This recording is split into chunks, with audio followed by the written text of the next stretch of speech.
Boa noite, boa noite. Boa noite, pessoal. Nossa, que rápido, Constantino. Você tá com pontualidade britânica. Vou te colocar aqui.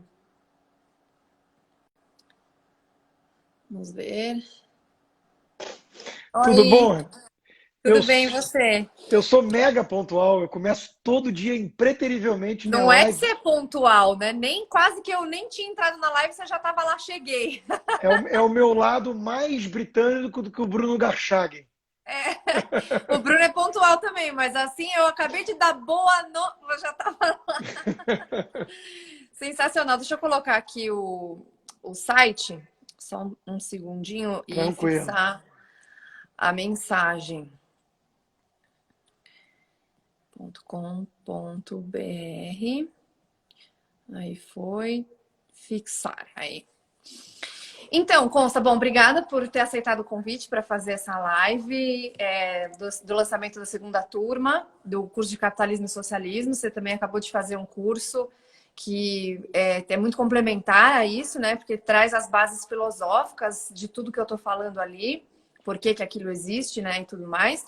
E eu te trouxe aqui hoje porque você está muito o tempo todo na mídia, até quando você estava na Jovem Pan, agora que você está na Rede TV, mas a sua própria atuação no Twitter, eu vejo que a gente lida e você lida muito porque você tem esse espírito combativo de coisas fakes e tal. A gente lida muito com descrédito de algumas coisas. Então, há algum tempo atrás, o Foro de São Paulo, imagina, isso é teoria da conspiração. Aí, o dia que eu fui com você lá no Lacombe, antes de anunciar a sua entrada, a Amanda falou: não, o globalismo é uma teoria da conspiração. Ah, mas o Boulos vai entrar em São Paulo, ele é radical. Não, ele não é radical, não, ele é moderado. Tá tudo bem, né? Então, assim, sempre existe um descrédito, uma tentativa de desacreditar as coisas para dar aquela maquiada e empurrar a nossa goela abaixo. Isso acontece há muito tempo na história. Então, eu queria que você contasse um pouquinho da tua experiência com isso e como lidar com isso. Maravilha, Renata. Bom, em primeiro lugar, boa noite. É um prazer estar aqui, né, nessa live contigo.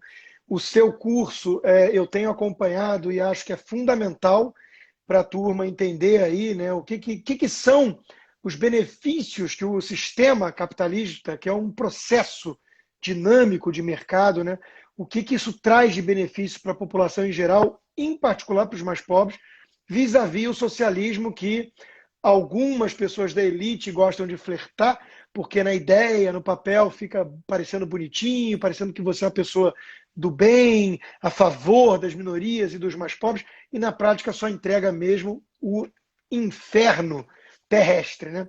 Então, eu acho fundamental isso, e como você disse, tem essa complementariedade. Eu vou trazendo lá as bases dos pensadores liberais, conservadores, para mostrar de onde veio, né, a defesa, inclusive, desse mecanismo tão útil ao ser humano. E aí eu já começo usando isso como gancho para a sua pergunta, porque o que acontece, Renata? Se a pessoa dedicar com coração e mente abertos algum tempo, algum esforço para estudar, se a pessoa assistir o seu curso, a cada aula ali prestando atenção, anotando dúvidas, se ela assistir o meu curso, se ela ler alguns livros que você indica, que eu indico, mas assim, eu não sou dono da verdade, você não é dona da verdade, nós todos permitimos uma margem de possibilidade de estar errado, equivocado, mas é uma margem. Não é assim, eu acho que o céu é rosa. Não, é azul, azulado e tudo. Você vai discutir as nuances, né? Não há espaço para quem estuda a sério para defender uma coisa tão absurda quanto o socialismo. Então, por que isso é importante? Porque existem várias formas da pessoa cair nessas falácias, nessa ladainha. E dependendo de como ela chegou lá, né, como ela se prendeu nesse buraco, vai ser diferente como ela vai sair. Então você, por exemplo, colocou uma coisa, e eu aceito a premissa, né, que eu sou mais combativo.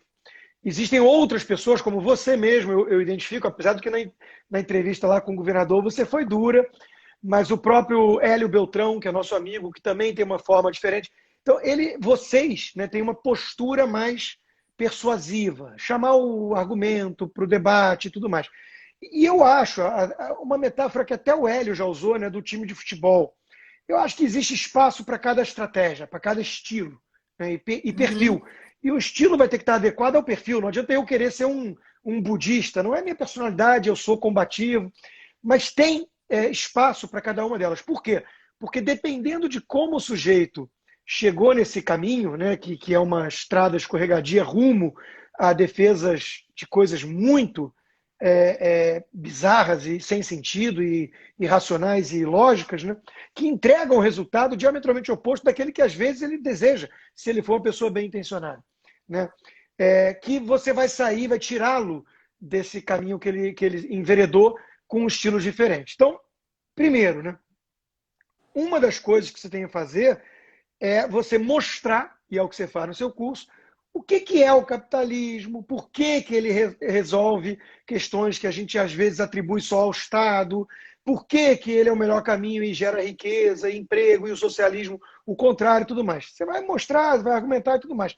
Só que você vai esbarrar, infelizmente, porque nós todos adoraríamos que os debates fossem civilizados, voltados para os argumentos dessa forma, mas você vai esbarrar inevitavelmente naquilo que é uma lavagem cerebral do outro lado, que quer interditar o debate. Né? E aí você vai encontrar alguém que vai fazer exatamente o uso dessa estratégia que você mencionou, que é rotular de antemão, de largada, né, que o sujeito do outro lado é. E aí vem esses rótulos que a gente está acostumado. Né? Negacionista. Negacionista, fascista, xenófobo, machista, teoria da conspiração. Né? Então, ele vai impedir o debate com um uso dessa estratégia de rotular, de te jogar para o extremo daquilo que quem conhece um pouco mais vai saber que é a janela de Overton, né? Quer dizer, ele vai te desqualificar antes do debate começar, Renata. E aí é que é a parte mais importante, porque eu não vou ter acesso a esse sujeito. O sujeito ele está lá num contexto, ele teve aula com professores que só fizeram doutrinação, ele só leu os livros errados, ele teve uma... Ele está fechado naquela bolha, né? Ele entrou numa bolha cognitiva. E aí é aquilo que eu chamo da sensibilidade mal calibrada. Né? Ele olha o mundo em volta, ele vê injustiça, ele vê miséria, né? Ele se incomoda com isso, ele fica indignado, mas ele acaba sendo levado, sendo tragado mesmo, né? Para uma defesa de pautas totalmente equivocadas por conta de ignorância. Sejamos bem diretos. Ele ignora o que seja o funcionamento do mercado e ele quer, muitas vezes, ficar nessa zona de conforto, porque senão ele vai ter que reconhecer que ele acreditou em um monte de bobagem, vai ter que sucatear o tempo todo que ele dedicou a essa militância, a esse ativismo. Isso não é trivial, né? Isso é uma coisa que exige alguma coragem, algum esforço, alguma maturidade. Então, ele, para sair dessa zona que ele entrou aí, né, ele vai precisar de ajuda muitas vezes. Vai precisar de ajuda. A sua forma de ajudar é jogar a boia, é dar o conhecimento, é ser solista e tudo mais. Mas eu acho que vai ter um papel para o outro que vai ter que chegar um pouco de sola, Renata, porque até para chamar a atenção, ele vai ter que virar e falar assim, olha só, eu não posso conceder, eu não posso aceitar certas premissas e acenar, né, acender velas para pessoas que não querem, no fundo, esse debate.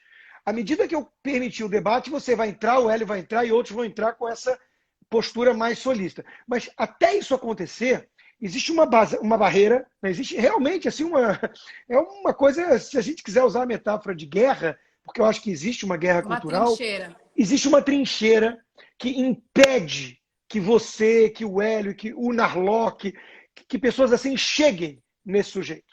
O que eu sou? Muitas vezes eu me vejo assim, e aí já usando a metáfora da guerra. Eu sou a ponta de lança.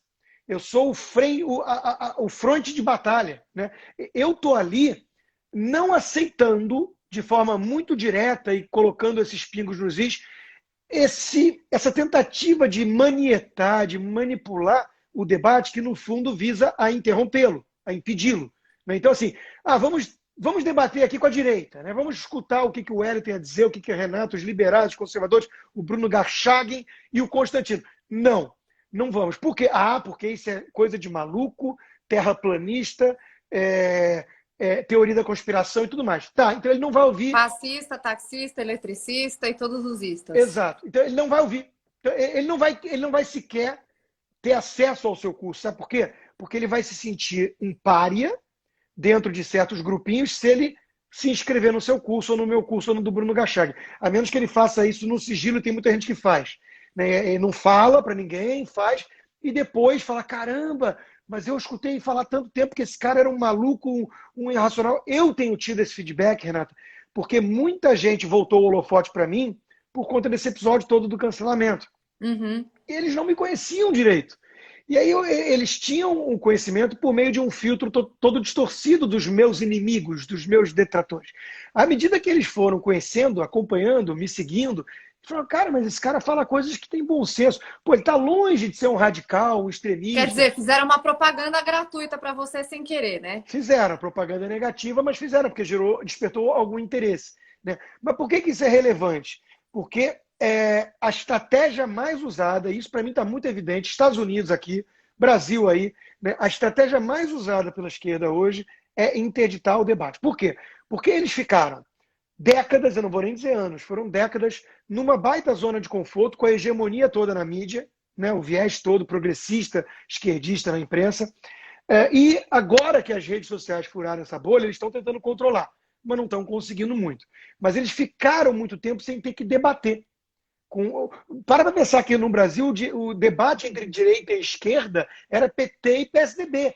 Então, eles não tinham que explicar o que é o liberalismo clássico, até coisas que entraram no debate hoje em dia, você pode discordar, eu discordo, mas o anarcocapitalismo, os libertários e não sei o quê. Você ampliou o leque, você se tornou muito mais abrangente esse debate para quem está debatendo, para quem está correndo atrás de informação por meio de rede social e tudo mais. Isso não é a realidade de quem consumia só a mídia mainstream e a academia mesmo. Em sala de aula você não vai ouvir falar em Mises, em Hayek, a menos que você pergunte, você tem que provocar. Eu me formei em Nunca ouvi economia na falar, PUC, economia 5 anos, você sai sem achando isso. que Marx e Keynes é o topo ali, não tem mais Exato. nada O depois. máximo assim você escuta falar em Milton Friedman, alguma coisa assim, né? Mas Não, eu não escutei, consta, não, não escutei, é nem pior Milton ainda. Friedman. Eu estudei Weber, Schumpeter, Marx, Keynes, Davi Ricardo e acabou. E aí eu É lembro, eu fui triste. procurar outro dia uns fichamentos antigos da faculdade, texto do Paulo, do Bresser Pereira, texto do Beluso para fazer fichamento, que na época eu estava tão preocupada em pagar boleto que eu nem prestava atenção nesses negócios, mas aí que você consegue perceber o buraco que é, né? Na verdade, isso que você falou até é importante, né? Porque a direita, via de regra, ela é mais individualista, ela acredita na responsabilidade individual, no esforço e no mérito próprios, né? Enquanto que a esquerda já fica abraçando essa coisa do vitimismo, do mimimi, eu sou culpado, o sistema é culpado, eu sou vítima, então o Estado tem que distribuir. Né? E aí o sujeito já fica, normalmente na universidade, você já vê essa divisão, né? Na faculdade. O esquerdista já está lá querendo fazer militância, ativismo, concorrer ao DCE e tudo mais, enquanto que o sujeito de direita está sentado ali, no caso da PUC que eu fiz, tinha o pilotis, Eu fiz PUC também, ficava lá só que em São estudando. Paulo. O minha é no Rio, ficava lá estudando. Então, assim, isso é importante pelo seguinte, nós deixamos na mão dessa turma o controle todo, né, da mídia, da academia e tudo mais. E esse é um trabalho muito longo para ser revertido. Né? Nós temos acompanhado o estrago que isso causou no país. Nós estamos conseguindo com alguma mobilização, com as redes sociais, com cursos, com a plataforma da Cursology, com sites, com alguma ocupação de espaço na mídia, né? Apesar de que logo eles tentam pedir cabeças, cortar cabeças, né? E é curioso pensar o seguinte, Renata, que se dependesse dessa turma, nós íamos acreditar, né, que Marx era um grande sujeito moderado e que levava a ciência a sério, e que o Hayek é um grande radical. Né? A quem Hayek, se um cara ouviu falar, fala, isso aí é um extremista, um ultra liberal. A gente pensa que os adjetivos que qualificam para os extremos, os advérbios de intensidade, eles são sempre só para a direita. Você nunca vai ouvir Verdade. falar, na imprensa não existe extrema esquerda, não existe. O Boulos, que é o exemplo que você deu, né? O Valor Econômico, que é um jornal de negócios, presume-se que deveria ser um pouco mais amigável e simpático às pautas reformistas, liberais. O Valor Econômico chamou o Boulos de moderado. Quer dizer, um sujeito que defende a ditadura venezuelana, a ditadura cubana, né? O cara que é do PSOL, esse cara é chamado de Defende moderado. expropriação, né? Você pega o plano de governo, o plano de governo não, o que acredita o PSOL, no site do PSOL, né? Exalta Lenin, aquela coisa toda, super moderado, né? Um Então, chuchuzinho. e aí você pega um Paulo Guedes da vida, né? Ele é ultraliberal, ele é radical, jogam para o extremo para desqualificar o debate. Então, de novo, para mim isso é uma das coisas mais importantes hoje, né? Porque como eles levam pau, levam ferro no debate, né? Levam surra de argumentos, como eu digo, eles estão tentando impedir o debate. Isso está evidente, isso está evidente. Eu tenho lido vários livros sobre isso. Tem um que é muito bom, chamado End of Debate, que os autores mostram como isso aconteceu. Tem outro que é Unlearning Freedom, do Lukianoff, que inclusive fez o livro novo com um que o Leandro Narlock adora, e é muito bom, o Jonathan Haidt. Né? Eles escreveram um livro a 4 mãos sobre esse aspecto das microagressões, do lugar seguro e da asfixia politicamente correta nos campi universitários. Né? Então, eles estão interditando o debate. E como é que eles fazem isso? Primeiro, é bancando o tempo inteiro a vítima ofendida, mesmo que seja de microagressão. Segundo, é rotulando o adversário de radical, de extremista, de fascista. E terceiro, no limite, se nada disso estiver dando certo, porque tem as turmas que estão imunes ao cancelamento, porque elas literalmente ignoram os canceladores, os inquisidores, os fascistas, os verdadeiros fascistas modernos. Né? A terceira tática é partir para a intimidação física mesmo. Né? Que aí a Antifa, olha como eles são, né? O nome do movimento que eles dão é o antifascista. Só que eles botam máscaras, pegam armas e vão nas universidades promover quebra-quebra, tacar fogo e impedir debate, palestra. E só para lembrar aqui para o espectador, consta que o Muro de Berlim chamava muro antifascista. Né? Então, exato. Assim, é o total inversão de valores de verdade. E a pior ditadura do mundo hoje em dia, a ditadura coreana, é a República Democrática da Coreia, assim como a China é a República Popular Hashtag Chinesa. só que não. Eles sempre fizeram esse malabarismo. No meu livro Esquerda Caviar, Renata, antes de entrar nas origens do fenômeno, nas pautas e nas biografias, eu dediquei um capítulo a esse duplo pensar, a obliteração do sentido das palavras e tudo mais. Então, esse pessoal pega pau e ferro e fogo para impedir palestra, mas não é assim, não é o Milo Yiannopoulos, para quem conhece, ele é um cara provocador. Mas tudo bem, mesmo assim, deixa ele falar, pô. Agora, não é ele, não. É assim, começou com ele, mas eles fizeram esse tipo de coisa para impedir palestra de Ben Shapiro.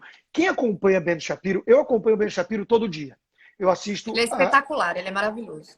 Independentemente disso, eu também acho, mas não dá para dizer que ele é um cara extremista, radical, que ele promove pautas violentas. Pô, falavam que ele era supremacista branco. O cara, em 2016, ficou em número 1 na lista de ataques e ameaças de grupos supremacistas antissemitas, porque ele é judeu.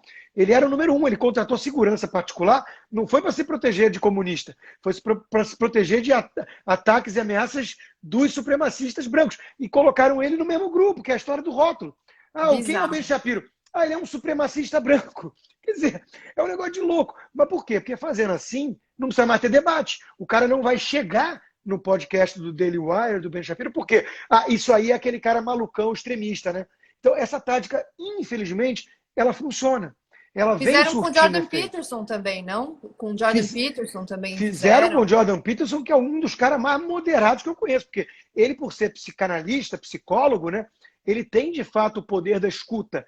Então, mesmo quando ele teve a famosa entrevista que ele, no Canal 4 britânico, que ele falou o gotcha, que ali ele explodiu mundialmente, ele estava famoso já por questões de linguagem no Canadá, na Universidade de Toronto, que ele não aceitava essa coisa do gênero fluido, né, da flexibilização dos artigos definidos. Ele foi muito educado com ela, e mesmo assim ele depois disse que se arrependeu. Falou, mas eu talvez não devesse ter feito isso, porque deu margem a algum... Ele é um cara mega gentleman. Então, ele estava ali ouvindo, ele pegou uma contradição, ele falou, mas então você está dizendo uma coisa que não bate com a sua premissa. Aí ela ficou meio assim, perplexa. Não, mas ele foi super educado, super. Ele é um gentleman. Ele só falou assim, gotcha. Pô, te peguei. Né? Assim, como é que vão colar a pecha nesse cara de intolerante, de radical? Pô, basta olhar.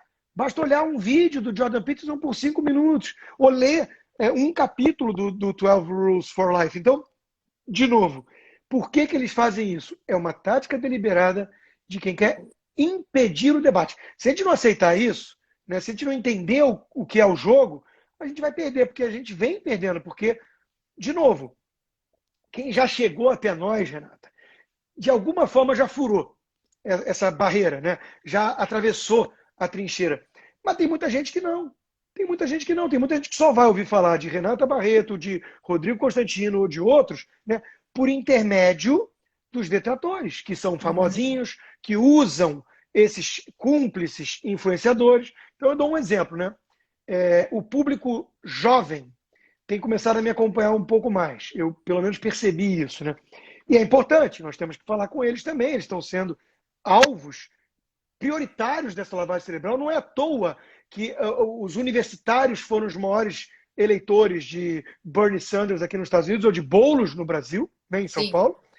E aí a Anitta foi uma das que pegou a questão ali da minha fala, né, distorcida, e divulgou. Né? E divulgou atacando e tudo mais. A minha filha soube do episódio por meio da Anitta, porque ela é uma adolescente, tem 18 anos, fez 19. As amigas dela começaram a mandar um monte de mensagem. Cara, você viu que a Anitta falou do teu pai? Ela foi ver, ficou meio abalada e tudo, porque deu uma dimensão enorme.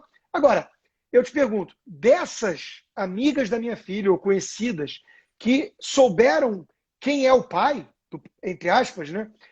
Ou o que o pai falou, entre aspas, mais ainda, né?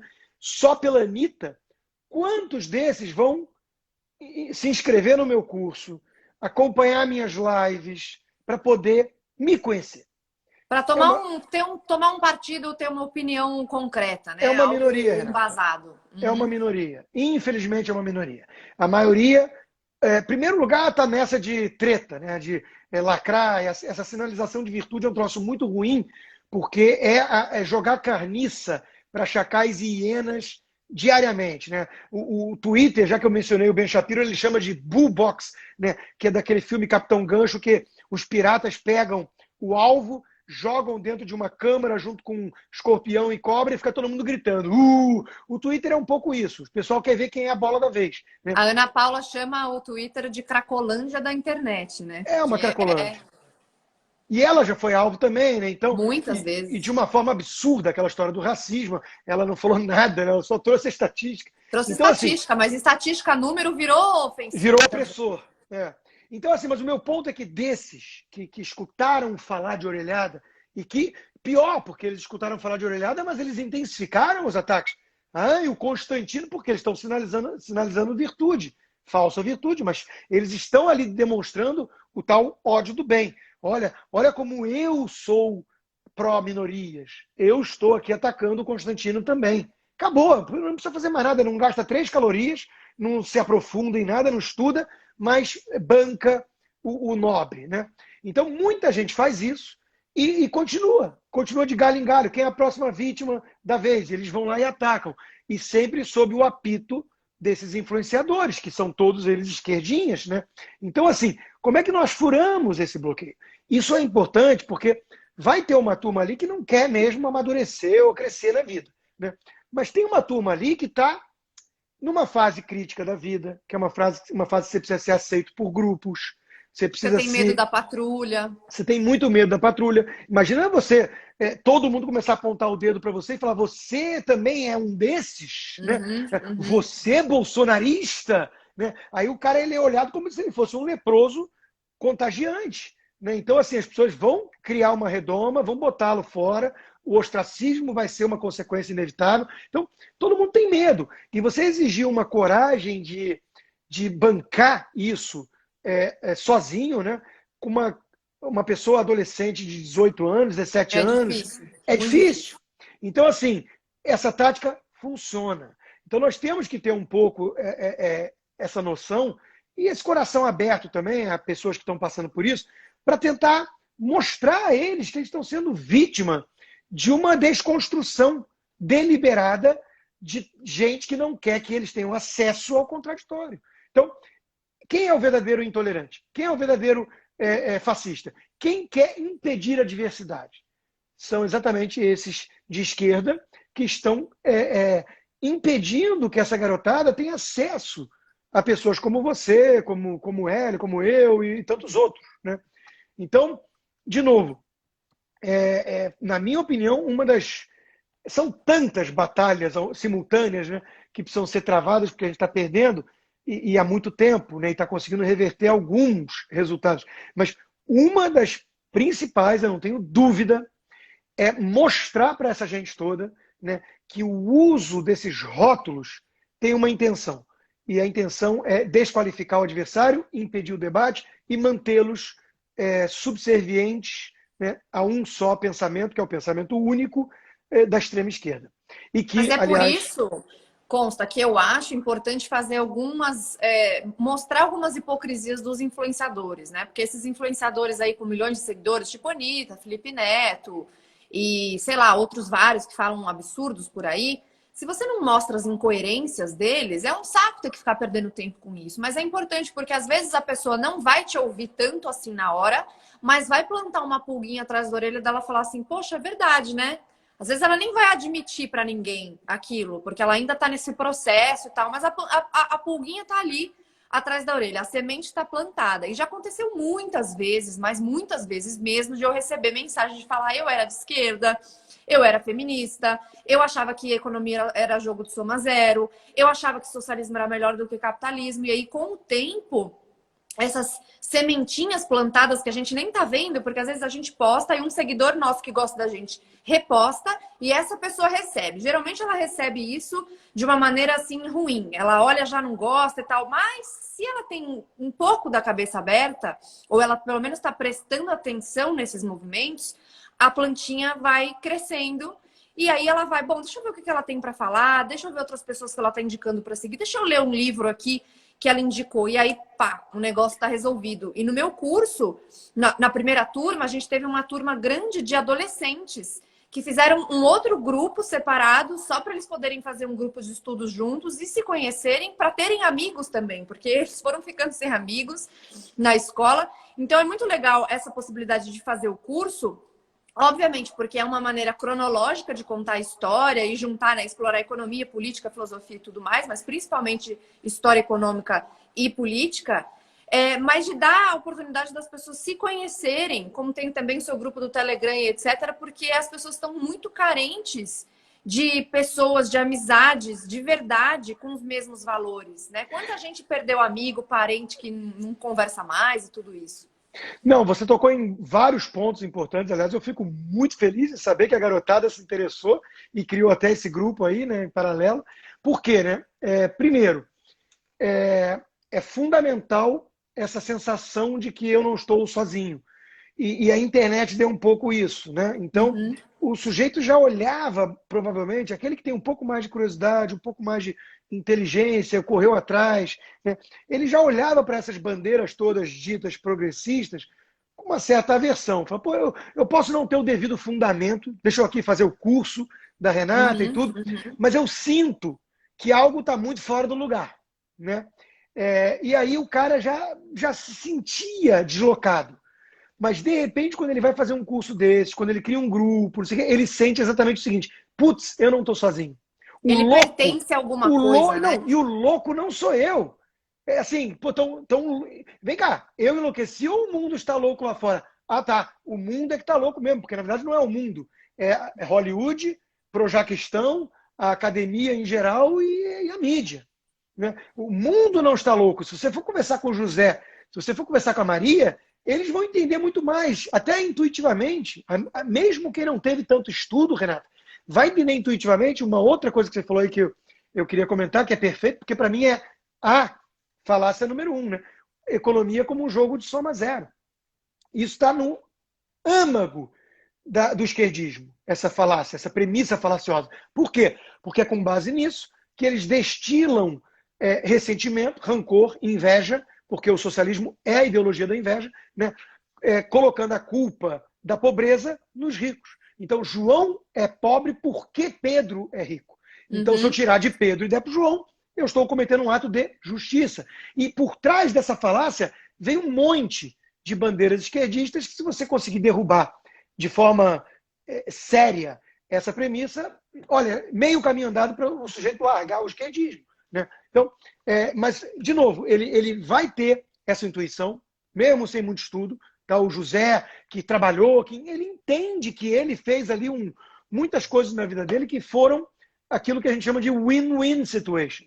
Ele entende que foi uma cooperação, ele entende que agregou, ele entende que só se ele agregar valor do ponto de vista da ótica do cliente, ele vai ter a carne para botar na casa à noite para as crianças. Então, intuitivamente, ele é uma espécie de liberal. Mas falta o quê? Muitas vezes falta o embasamento, falta A base. E a aí, mas você base. sabe que quando eu estava na faculdade, como a gente falou, né? A gente não vê nenhum autor liberal, mas nem Milton Friedman eu vi. Milton Friedman foi prêmio Nobel, né? Então, para você ver o nível da academia, e isso porque eu entrei na faculdade em 2003. Hoje em dia eu imagino que deve estar ainda pior.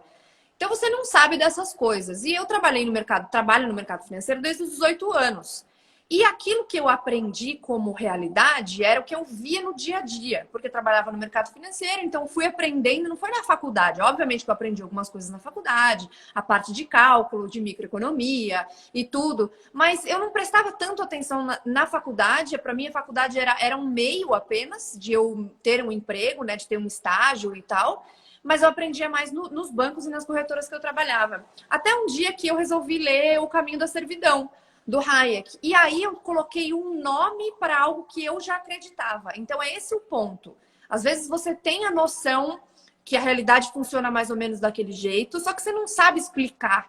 Você não consegue explicar para alguém, de repente, uma irmã, um tio esquerdista que fala que o mundo nunca foi mais pobre, e você fica meio inseguro, você não sabe dizer exatamente como. Então, assim, o meu curso justamente ele tem o objetivo de fornecer esses dados e incentivar essa pesquisa pela própria pessoa, porque não adianta somente se repetir as coisas. Pegar meus destaques, que tem muito conteúdo gratuito aí também, para quem não pode fazer o curso, ou pegar o meu curso e repetir tudo. É ir lá fazer a própria pesquisa, é consultar a fonte original, é ler os livros dos autores importantes, é procurar similaridades dos regimes autoritários. Então, essa mudança de perspectiva afeta toda a vida da pessoa, pessoalmente e profissionalmente, porque ela vai se tornar mais apta a estudar, a procurar coisas para a vida dela, que, aliás, nem necessariamente tem a ver com isso, com economia e com política, porque justamente não foi ensinado na escola isso, que é tão fundamental, que é você ter esse senso crítico de procurar, de saber. Então, não se ensina na escola interpretação de texto, direito, matemática básica, direito, conceitos de economia, de matemática financeira. Então, a pessoa sai da escola super revolucionária e rebelde, mas não vive a vida real. Esse que é o ponto-chave, né? Não, concordo 100% e digo mais, né? Vamos de novo aqui ser realista. Garotada mais nova, né? Você tem lá 18 anos, está na faculdade, tudo. Ele quer vencer o debate. Então, eu já vi minha filha, já me mandou mensagem. Pai, minhas amigas estão falando um negócio, eu tenho certeza que isso é absurdo e tudo, mas o que eu respondo? Então, é muito comum, você quer vencer o debate. Depois eles vão amadurecer e vão entender que o melhor na vida não é necessariamente vencer o debate, mas sim você vencer para você mesmo, ou seja, você absorver o conhecimento, e esse tipo de conhecimento vai te dar base e preparo para muitas coisas na vida. Né? Mas assim, eu entendo a demanda mais imediatista ali dos jovens. Mas olha, eu sempre respondi para minha filha o seguinte: filha, você quer dar a mitada ou você quer realmente ter essa base? Porque olha a diferença. Se você tiver a base, se você fizer um curso prestando atenção, como o seu curso, Renata, você vai debater de uma forma muito diferente. Porque passa o quê? Passa a segurança. Você sabe do que você está falando. Quando o sujeito falar essa coisa da falácia da soma zero e tudo, você não vai... Putz, o que o Rodrigo falou naquela live mesmo? Não! Você vai entender esse processo todo do mercado. Você vai entender de um ponto de vista de uma perspectiva histórica. Você vai poder dar exemplos. Você vai dominar o assunto. Então, quando você domina o assunto, basta pensar uma coisa, meus caros. Pensa o que for agora que vocês dominam. Ah, é o Fortnite? Beleza, pensa em alguma coisa. O outro lá do cabelo colorido que imita a foca é o Minecraft, né? Tá bom, disso eu dou a mão palmatória que ele entende. Ele não entende de política. Quando ele abre a boca para falar de política, ele Nem só fala economia. besteira. Nem economia. Né? Agora, de joguinho Minecraft, ele entende. Então, pensa o seguinte. Por que você entende de um assunto? Porque você se interessa, porque você gosta, porque você corre atrás, porque você pratica. Então, não tem muito mistério. Né? Não tem atalho aqui. Ah, eu vou ler 3 linhas ali do tweet e do fulano e Vou dar uma mitada, vou lacrar ali e acabou. Pelo amor de Deus, né? Então você tem que dominar, você tem que. Eu sempre digo, fuja dos atalhos. Eu tenho uma palestra que eu fiz uma vez para adolescentes e eu falava exatamente disso, né? Olha só, não existe trilha do sucesso, né? Não existe. Então, assim, falei na minha filha, ela está ligando agora. E não sei, ela não tá. Será que ela está ouvindo sua live e vai brigar comigo? Poxa, pai, você foi falar que eu liguei para pedir. Não, mas ela se convenceu que precisava do embasamento. E ela é uma pessoa esforçada nisso. Mas veja bem, trilhas para o sucesso. Né? Vou tomar anabolizante para ficar forte. Tem sequelas e não fica forte de fato, só na aparência. Vou tomar bolinha para emagrecer. Tem sequelas e não é aquilo que você reeduca de fato sua alimentação e ministrando junto com saúde em relação à academia, à dieta alimentar e tudo mais. Então, é a mesma coisa. Vou entender filosofia lendo aqui, aprenda Nietzsche em 10 minutos. Lamento, cara, você não vai saber Nietzsche. Então, um curso desses que é pensado, que tem energia, dedicação, e acreditem, nós preparamos isso tudo, vocês têm ali o produto final. É que nem a frase que eu uso nessa palestra, que é assim, no ringue não é onde se faz o vencedor. Ali ele só é coroado. O vencedor, ele tem um preparo todo, basta lembrar do Rocky Balboa lá treinando, ele é coroado, ele é reconhecido no ringue. Mas o vencedor, ele tem um preparo muito antes. Então, para você ter acesso a esse curso, a Renata, eu e outros, lemos 30 vezes mais livro do que a gente menciona ali, mastigamos, preparamos, pensamos em dar um encadeamento ali, lógico, para vocês poderem absorver melhor esse conhecimento. Então é óbvio que tem todo um trabalho de preparo, mas você vai ter que dedicar o seu tempo ao curso. Né? Então por isso tem tantas horas de aula, por isso que não pode ser uma coisa a jato, porque você tem que absorver o conhecimento. E aí eu só faltou falar sobre a outra questão que eu queria, muitas vezes, porque você falou assim, pega um ou outro às vezes e planta a semente da dúvida, né? Tem certas figuras, Renato, se você perguntasse assim, você debateria com o fulano ou com o cicrano? A minha resposta é invariavelmente a mesma. Olha só, se me colocar numa sala fechada, entre 4 paredes, né, com certas pessoas, eu saio correndo.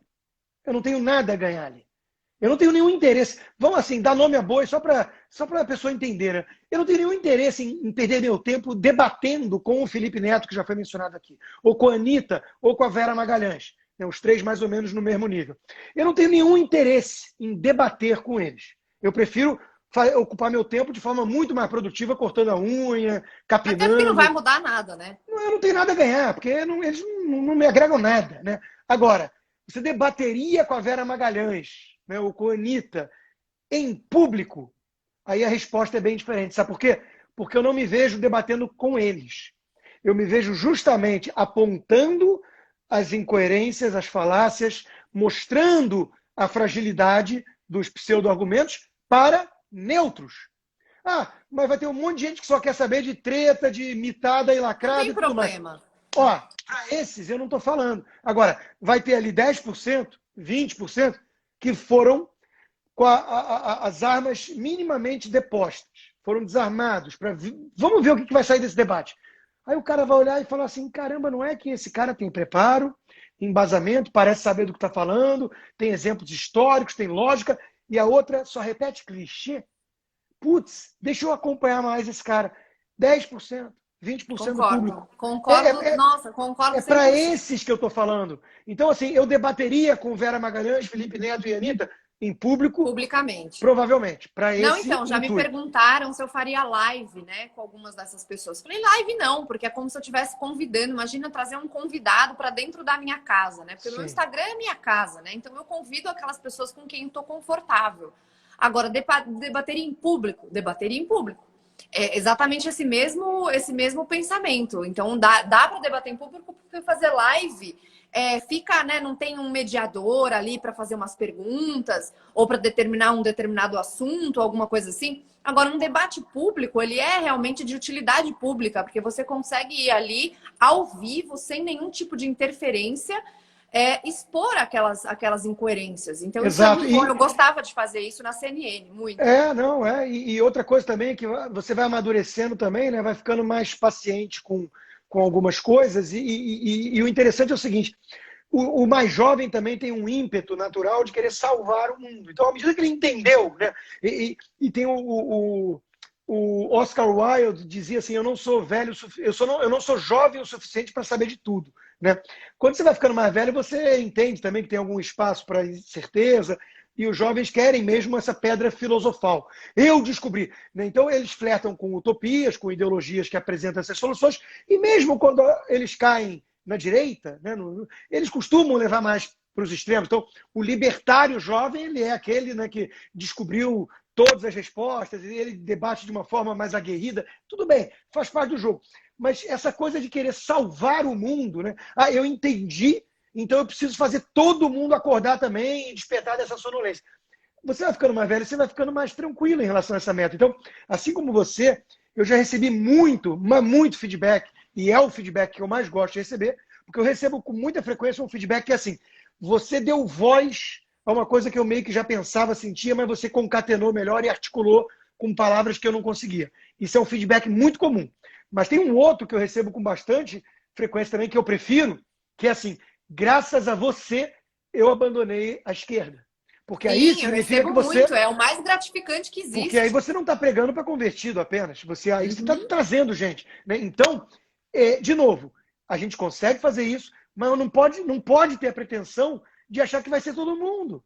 Tem pessoas que estão em outro estágio da vida, tem pessoas que estão precisando ali naquele momento flertar com essas soluções definitivas, né? Para todo problema complexo, tem uma resposta simples e burra, né? Então, vai ter uma turma que vai querer isso. Eu descobri o socialismo. Por quê? Porque isso me acalenta o coração, faz eu sentir que eu sou uma pessoa do bem, é a religião política. Né? Que todo esse sentimento religioso foi canalizado da religião para a ideologia. Tudo bem, o cara está nessa fase da vida, não adianta você ficar dando murro em ponta de faca. Você vai plantando as sementes, vai dar tempo. Agora, quando você abandona essa missão, essa visão até messiânica, né, de que eu vou salvar, aí acho que você consegue fazer um trabalho mais bem feito. Porque aí você entende isso. Você entende que está falando para 20%, para 10%, mas 10%, 20% que importam. Porque eles vão ecoar, porque eles amanhã vão ser gerentes, diretores, funcionários, pais, Empreendedores. vão ser Uhum. pais de família, mães. Então, eles vão estar levando isso adiante. Né? Então, assim, você ir. Eu vejo muito isso, e, aliás, isso é uma visão conservadora, né? Até naquela metáfora do Edmund Burke, né, de que o pacto, o verdadeiro pacto social, é um pacto daqueles que já viveram, vivem e ainda nem nasceram. Né? Então, essa coisa que é uma constante comunicação, eu gosto muito dessa visão, Renata, de que nós, que enxergamos um pouco além, porque subimos no ombro de gigantes, como dizia Newton, nós estamos com uma responsabilidade, um dever moral mesmo, de pegar esse legado da civilização toda que veio até nós, porque tiveram antes de nós pessoas como Hayek, Mises e tantos outros, né? Pegar esse troço e trabalhar ele e entregar de alguma maneira que o mundo continue nessa tendência a poder melhorar. Ele é perfectível, ele não vai ser nunca perfeito. Né? Então, é uma espécie de corrida de bastão. Eu me vejo muito nesse papel, porque eu acho que isso me dá humildade em reconhecer tudo que veio antes de mim e um senso de dever moral para cuidar bem desse troço que eu absorvi com esses anos todos de leitura e de boa intenção, né? E poder pegar isso e entregar o bastão para aqueles que vão assumir esse papel, que também tira essa arrogância messiânica, de que eu vou salvar o mundo. Eu não tenho essa pretensão. Então, o meu papel aqui é mais humilde. É exatamente esse. Antes de mim vieram gênios. No Brasil, vamos falar do Brasil. Né? Roberto Roberto Campos. Campos.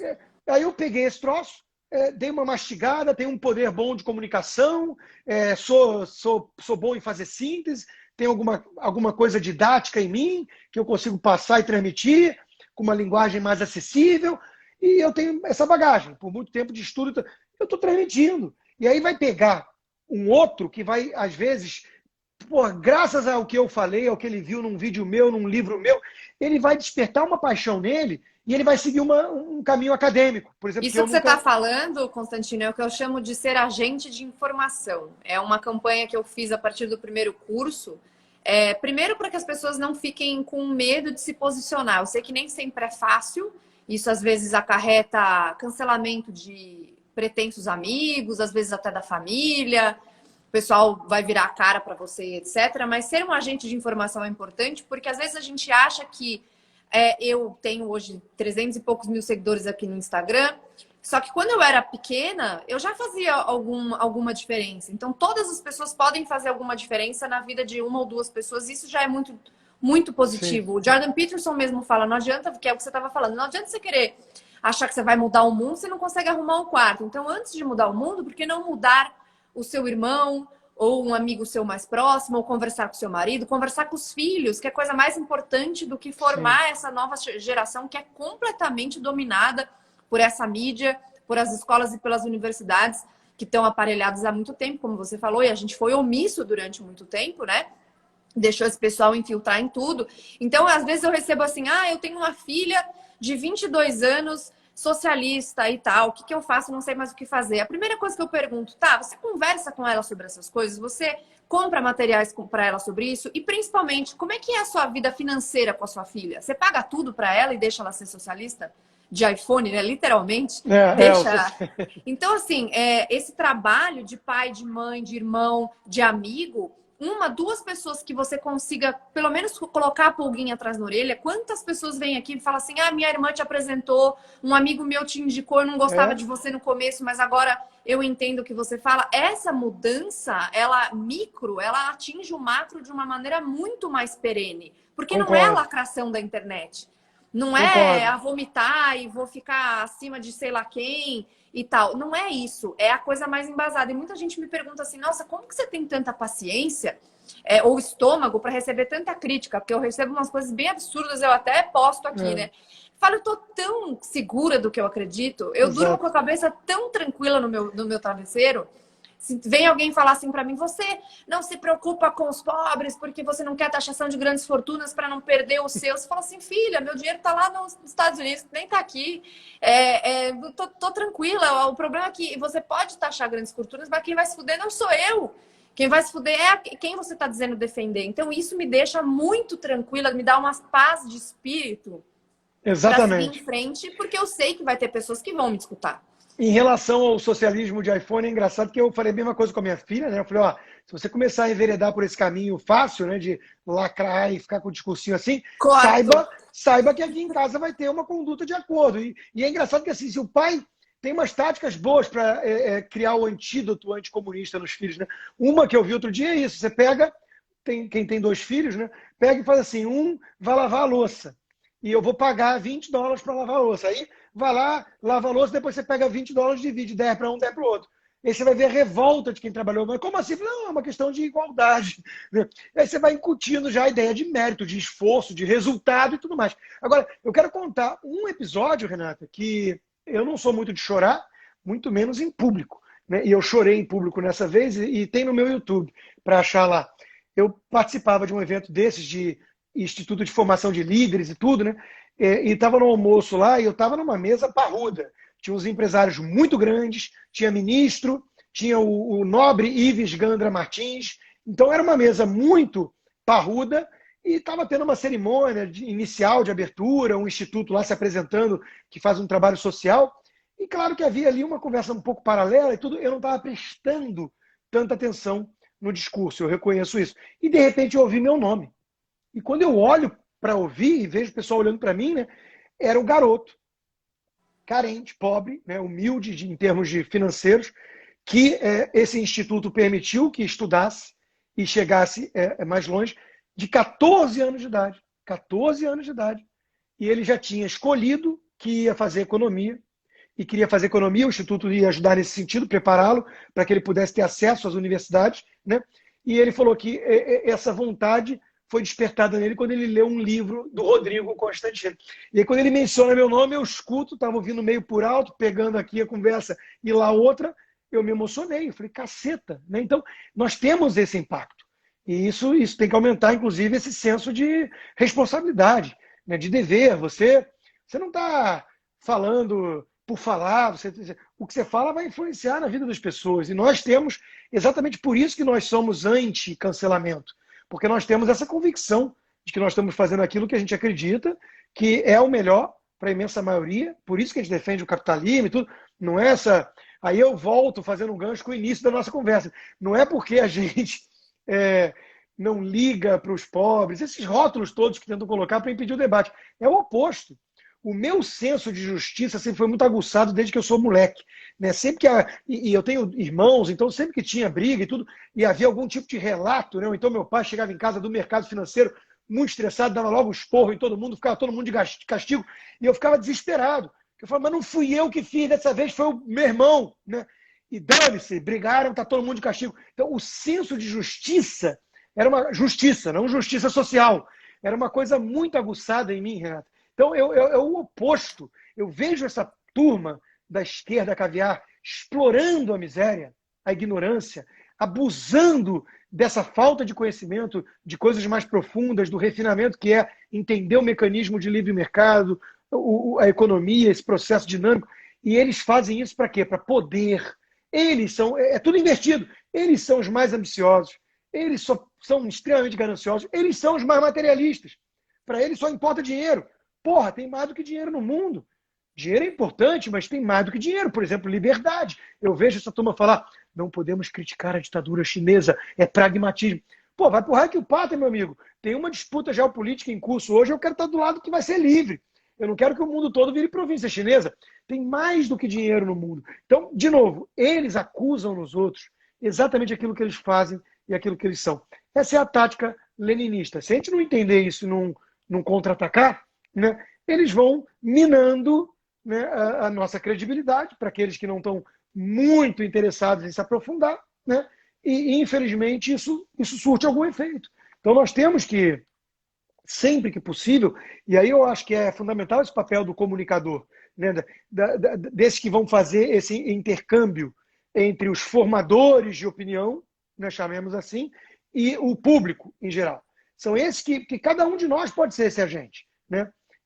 Eu tenho patronos, né, que eu tenho lá o negócio do patrono, eu tenho patronos que eles começaram enchendo o saco, respondendo, apontando a incoerência desses jornalistas, né? E só eles tinham 300 seguidores no Twitter, aí eles iam lá encher o saco, ninguém dava muita bola, aí um começou a curtir, aí o outro não sei o quê. Eles já estão falando para milhares de pessoas. Milhares. Porque aí, claro, eu dei retweet em algumas dessas mensagens, e aí caíram no radar de alguns. Então, a coisa vai crescendo. Nós acreditamos naqueles pequenos pelotões, como dizia o Burke.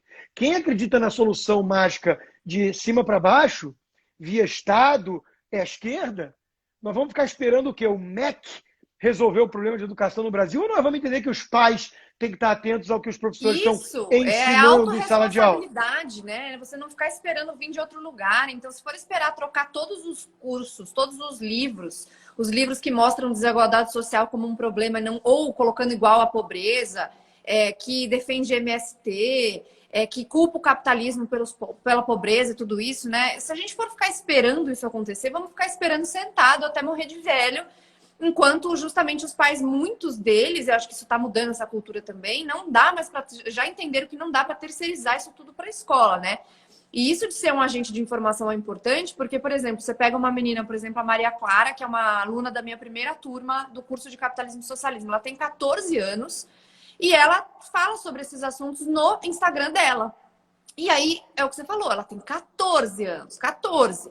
Então, ela foi estimulada pela mãe, a mãe deu de presente para ela o curso, e estão vendo juntas e tal. Então, logicamente que tem uma influência da mãe aí de apresentar e de passar isso para frente, mas ela com 14 anos já tem esse senso de responsabilidade de passar a informação corretamente. É uma gracinha de menina, ela faz vídeos com uma eloquência até bem impressionante para a idade dela. E ela acabou influenciando as amiguinhas da escola, então pelo menos gerou um debate, né? Então, assim, você trazer de volta para o palco da vida o debate, que é o que você falou. A questão não é nem só impor alguma coisa. E vamos impor aqui que economia não é jogo de soma zero, porque essa é a verdade. Isso, na verdade, é a realidade. Mas não vou impor isso. Vamos discutir e vamos colocar aqui premissas do que é o correto, da lógica das coisas. E isso fez uma diferença enorme. Não, exato. E desde agora você foi falando, eu até lembrei, eu pensei em primeiro lugar que eu quero dar de presente para minha filha teu curso, eu vou dar hoje. Mas olha só, em relação a uma coisa que a gente tem que pensar, né? Quando eu li os livros do Michael Sandel, eu gostei de muita coisa, outra coisa eu não gostei, critiquei, ele é um comunitarista, mas tudo bem, não é esse o meu ponto. O meu ponto é que ele é professor de ética em Harvard, tá? E aí eu fiquei pensando assim, o que a internet fez? Você consegue assistir uma aula do professor de ética de Harvard, do Michael Sandel, com a internet. Você não precisa estar em Harvard.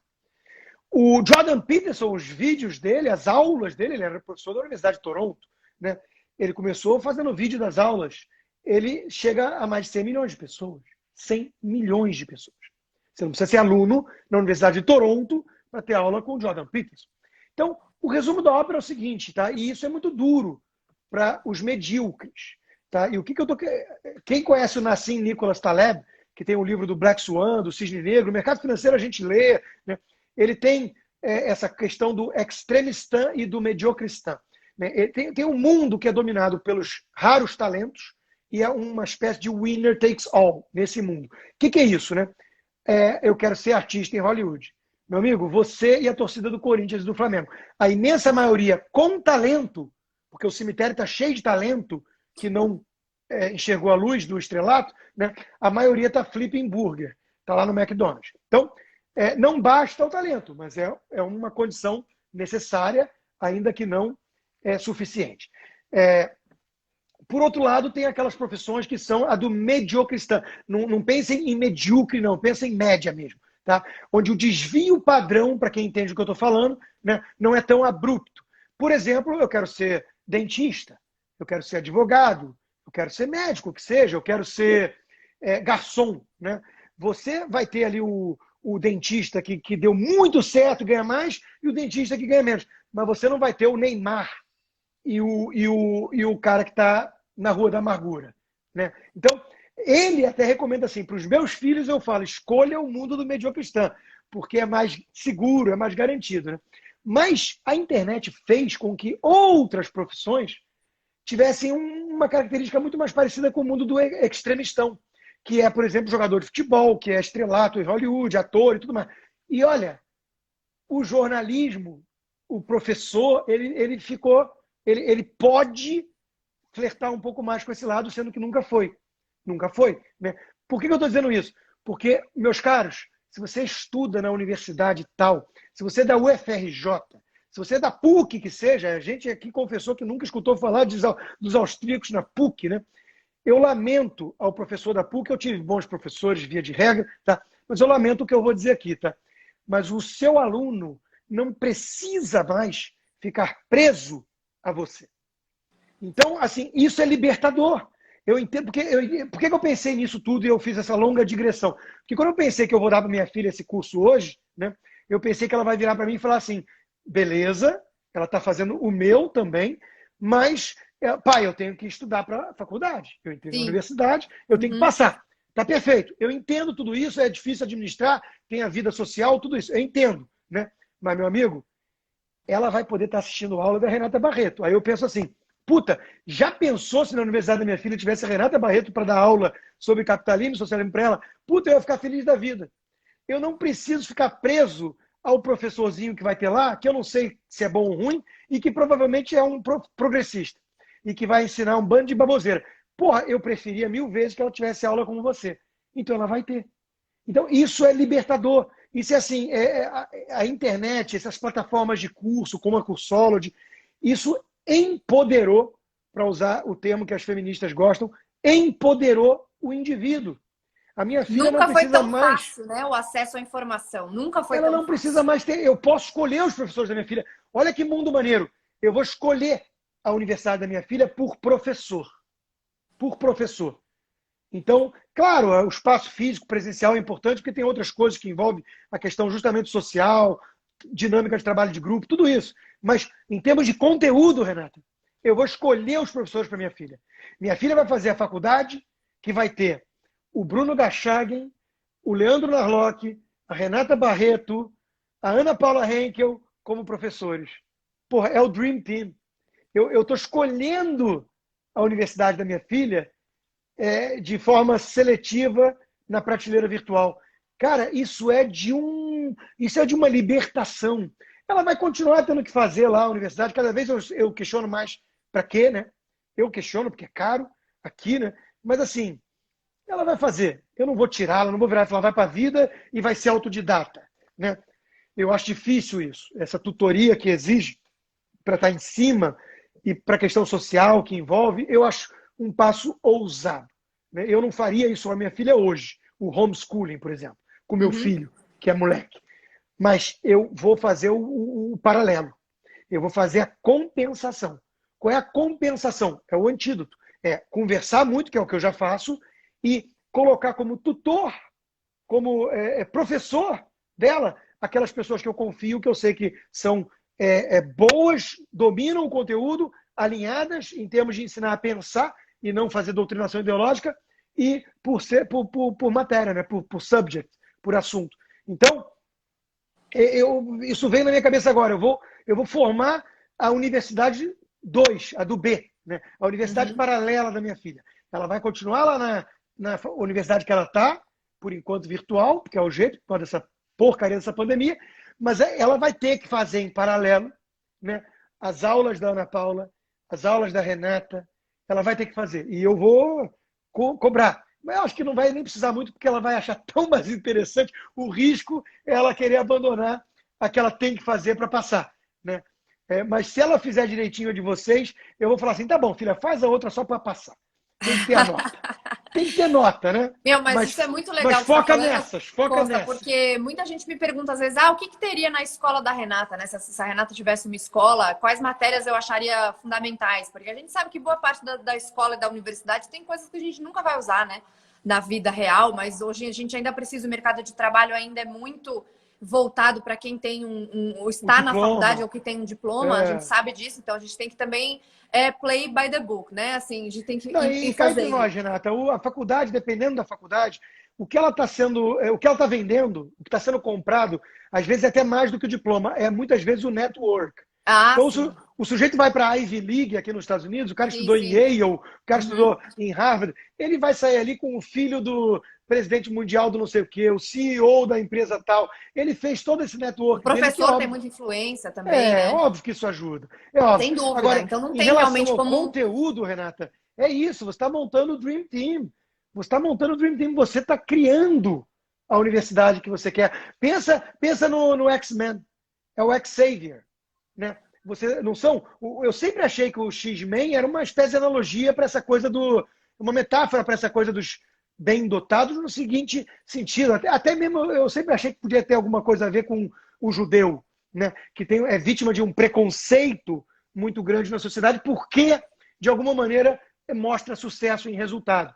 0,2% da população mundial, 2% da população americana e 20 e tantos por cento de prêmio Nobel, 30% de Oscar, de Grammy Award. Tem muito a ver com a criação deles, né? A maneira formação, como eles são criados. Sim. Povo da palavra, 13 anos de bar mitzvah, contestando já os mestres, aprendendo a argumentar, aprendendo a embasar as críticas, porque ele vai ter que, no bar mitzvah, peitar a autoridade. Isso exige justamente uma profundidade nos assuntos. Então, é o povo da palavra, né? Então, é óbvio que é cultural, não é nada genético.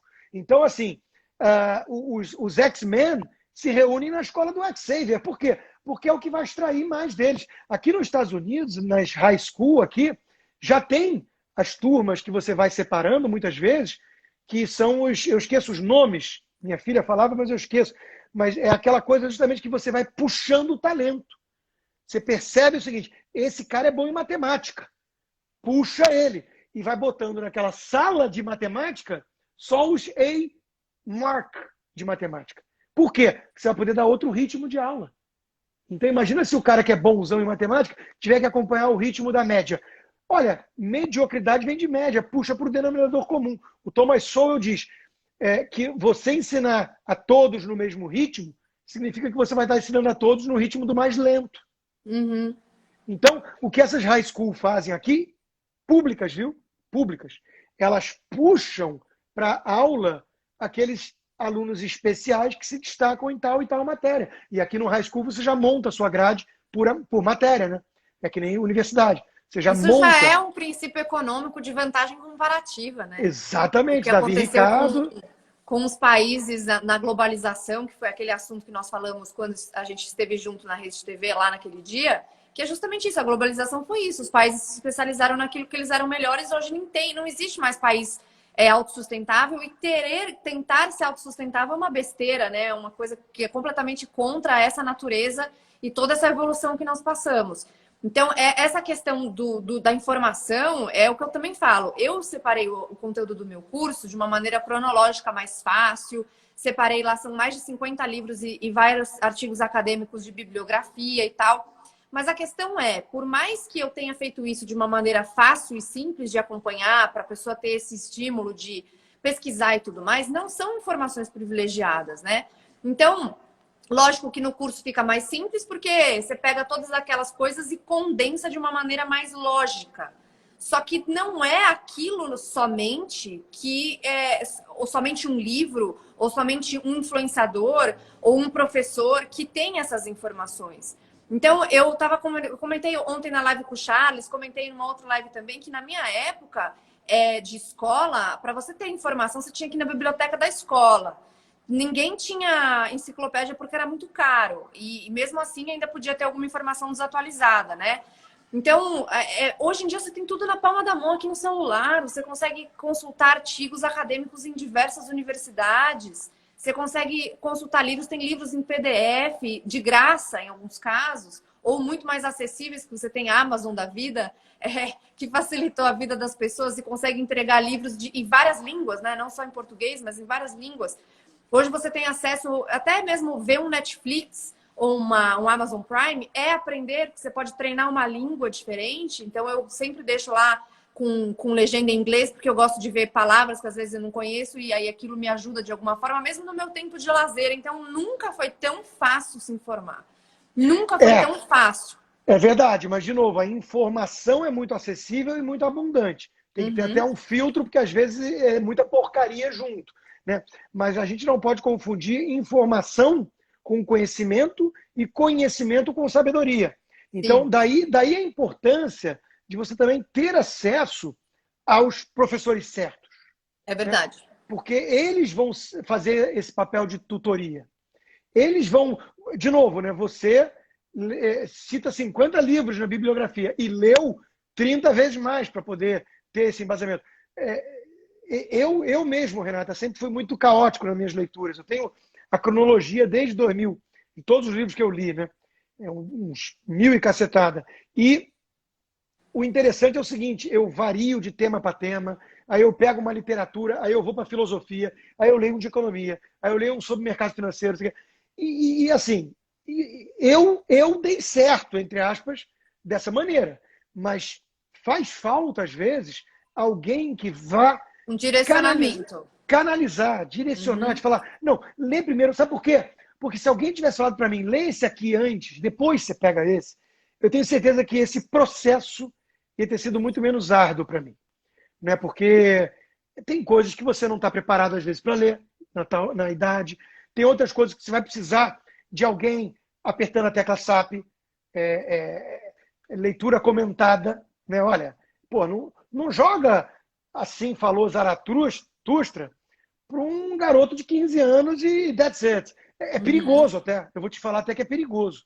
É verdade. Nietzsche é perigoso. Então, de novo, é importante ter essa seleção dos tutores. Né? Esse é o papel, que é um papel que vem com a sabedoria, não é só o conhecimento, é a sabedoria. Né? Então, de novo, não, e eu de acho novo que... vem o papel dos pais, né? Porque se os pais estão ligados nisso, para os adolescentes principalmente, porque é o que eu falei, hoje tem muita informação disponível, só que tem muita desinformação disponível também, né? Então é fácil de encontrar artigos, é fácil de pesquisar, mas também você bate muito. Eu até recomendo para os meus alunos do curso, quando eu vou ensinar eles a fazer pesquisa sobre liberdade econômica, sobre PIB, sobre riqueza e tudo mais, a pesquisar em inglês, porque a maior parte das pesquisas em português é completamente enviesada, vai para uns Sim. estudos da USP, nada a ver. Então também é complexo realmente você conseguir separar o joio do trigo, e aí de novo vem a importância dos pais. Então os pais que acabam delegando isso para terceiros vão ter surpresas, quer dizer, surpresa para eles, né? Não para gente, É porque isso mesmo. obviamente vai dar ruim. Então se você seleciona, como você está dizendo, alguns bons tutores, algumas pessoas, você colocar vídeos do Jordan Peterson, do Ben Shapiro, Dennis Prager, né, com a PragerU, que tem um trabalho fantástico e muito Sim. didático. Rodrigo Constantino, Bruno Garchagen, Leandro Narlock, Ana Paula, eu, a Mari e tantos outros aí que fazem muito o Brasil Paralelo, né, que hoje tem Sim. um trabalho de informação assim absurdo, a preço super acessível. Esse direcionamento vai deixar a pessoa conseguir andar com as próprias pernas em pouco tempo e saber onde buscar essa informação e também questionar as informações. Muita É gente isso me mesmo. pergunta assim, onde que você se informa, que você é tão informada? Informo exatamente pelos mesmos canais que todo mundo. Não existe um canal privilegiado dos espiões, né? Que é só a Mas é gente que um papel de acessa. curadoria. É um papel Uhum. de curadoria por justamente você ter mais tempo dedicado a isso, mais bagagem e tudo, você vai fazer esse filtro. Né? É um papel de curadoria. E, Renata, já que você mencionou no papel dos pais, eu infelizmente vou ter que me despedir de todos, porque agora é meu papel de tomar conta do rebento, do pequeno Não, a gente já Antônio. chegou aqui em 1h11, que o papo tá muito bom e aí acaba, Eu acaba indo mais ficaria, para eu frente. ficaria até de noite, mas agora eu preciso ajudar a mulher com ele.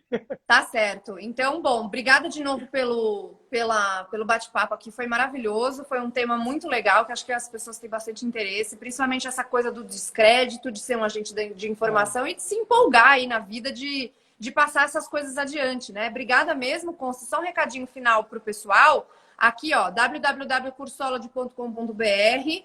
Tem mais uma semana de inscrição que eu prorroguei para o curso para a segunda turma. E qualquer dúvida é só mandar e-mail para olá@cursolode.com.br. Se inscrevam, que depois só ano que vem. Muito obrigada, viu, Consta? Eu que agradeço, Renata, e fica aqui a minha sugestão para todos que estão assistindo a live. Inscrevam-se no curso da Renata, vale muito a pena. Valeu.